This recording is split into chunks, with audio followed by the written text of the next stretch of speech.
सभी भक्तों को जय श्री सीताराम।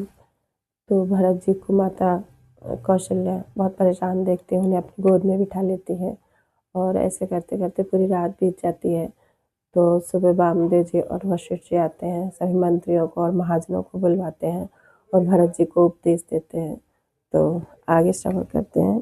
जय श्री सीता। श्री गुरु चरण सरोज रजे निज मन मुकुर सुधारि, वरनहु रघुबर विमल जसु जो दायक फल चारि।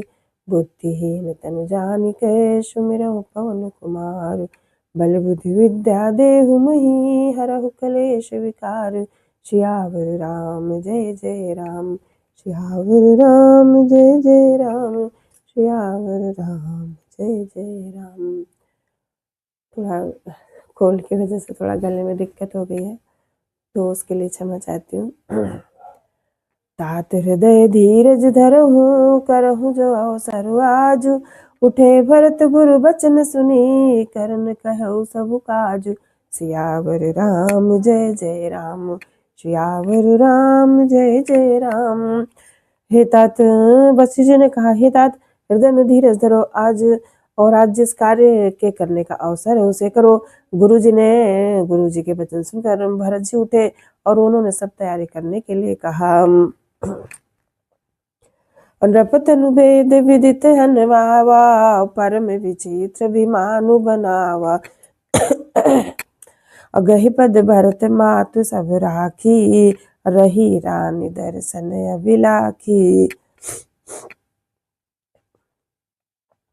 वेदों में बताई हुई विधि से राजा की देह को स्नान कराया गया और परम विचित्र विमान बनाया गया। भरत जी ने सब माताओं को चरण पकड़कर रखा, अर्थात प्रार्थना करके उनको सती होने से रोक लिया। वे रानियां भी श्री राम जी के दर्शन की अभिलाषा से रह गईं। अचंदन अगर भार बहु आए, अमित अनेक सुगंध सुहाए। असरज तीर रचि चिता बनाई, अजन सुरपुर सो पान सुहाई। चंदन और अगर के तथा और भी अनेकों प्रकार के अपार कपूर, गुगुल, केसर आदि सुगंध द्रव्यों के बहुत से बोझाए सरयू जी के तट पर सुंदर चिता से रच कर बनाई गई, जो ऐसी मालूम होती है मानो स्वर्ग की सुंदर सीढ़ी हो। यही विधि दाह क्रिया सब कीन्ही, अब विधिवत न्याय तिलांजल दीनी।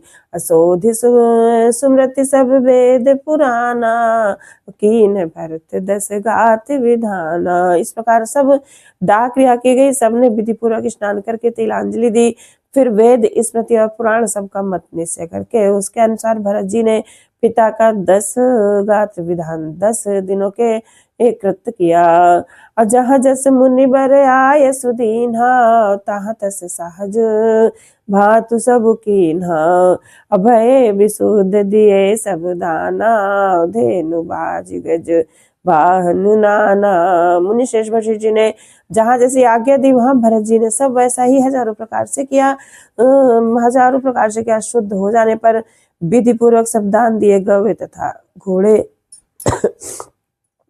हाथी आदि अनेक प्रकार की सवारियां, सिंहासन भूषण बसन, अन्न धरन धन धाम। दिए भरत लहि भूमि सुर, बे परिपूरन काम। सियावर राम जय जय राम।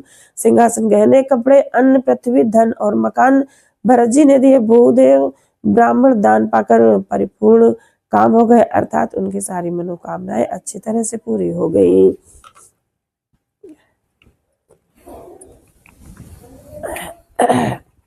अपितु हितु भरत कीन जस करनी, सो मुख लाख जाई नहीं बरनी।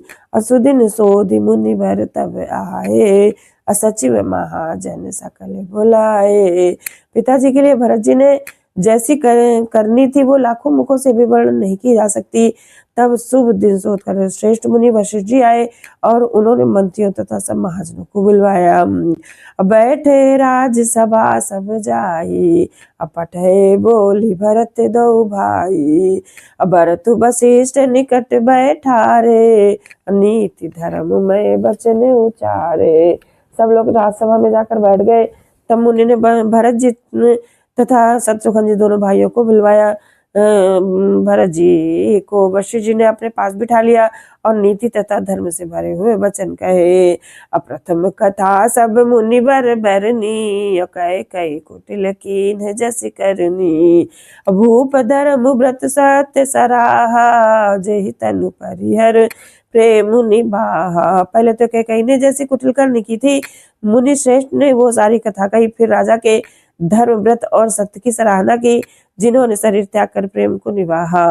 और कहत राम गुणशील स्वभाव, सजल नयन पुल के मुनि राहु।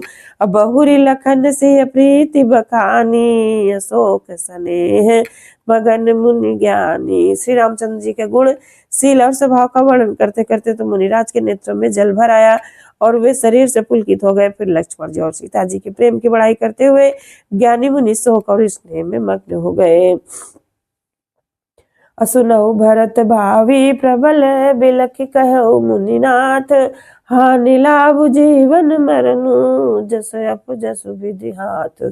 सियावर राम जय जय राम। मुनिनाथ ने भी लगकर दुखी होकर कहा, हे भरत सुनो, भावी होनहार बड़ी बलवान है। हानि लाभ जीवन मरण और जस ये अपजस ये सब विधाता के हाथ है। अस विचार के ही दे ये दोसु, अभिरत का ही पर कीजिए रोसु। तात विचार करहु मन माही, सोच जोग दस रतु नृपु नाही। ऐसा विचार करके से दोष दिया जाए और व्यर्थ किस पर क्रोध किया जाए। हे तात मन में विचार करो, राजा दशरथ सोच करने की योग्य नहीं है। सोचिए भी प्रज वेद विहीना, तज निज धर्म विषय लय लीना। असोचिए नृपति जो नीति न जाना, जहि न प्रजा प्रिय प्राण समाना। सोच उस ब्राह्मण का करना चाहिए जो वेद नहीं जानता और जो अपना धर्म छोड़कर विषय भोग में ही लीन रहता है। उस राजा का सोच करना चाहिए जो नीति नहीं जानता और जिसको प्रजा प्राणों के समान प्यारी नहीं है। सोचिए भय सुकृपन धनवानु, जो न अतित शिव भगति सुजानु।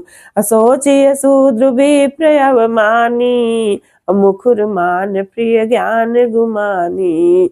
उस वैश्य का सोच करना चाहिए जो धनवान होकर भी कंजूस है और जो अतिथि सत्कार तथा शिव जी की भक्ति करने में कुशल नहीं। उस शूद्र को सोच करना चाहिए जो ब्राह्मणों का अपमान करने वाला, बहुत बोलने वाला, मान बढ़ाई चाहने वाला और ज्ञान का घमंड रखने वाला है। असोचे अपने पति वंचक नारी, अकुटिल कलह प्रिय इच्छाचारी।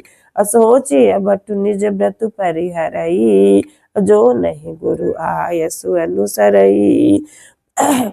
पुनः उस स्त्री का सोच करना चाहिए जो पति को छलने वाली, कुटिल कलह प्रिय और स्वेच्छाचारिणी है। उस ब्रह्मचारी का सोच करना चाहिए जो अपने ब्रह्मचर्य व्रत को तो छोड़ देता है और गुरु की आज्ञा के अनुसार नहीं चलता। असोचिय ग्रही जो मोह बस करई कर्म पथ त्याग, असोचिय जति प्रपंच रत, विगत विवेक विराग। सियावर राम जय जय राम।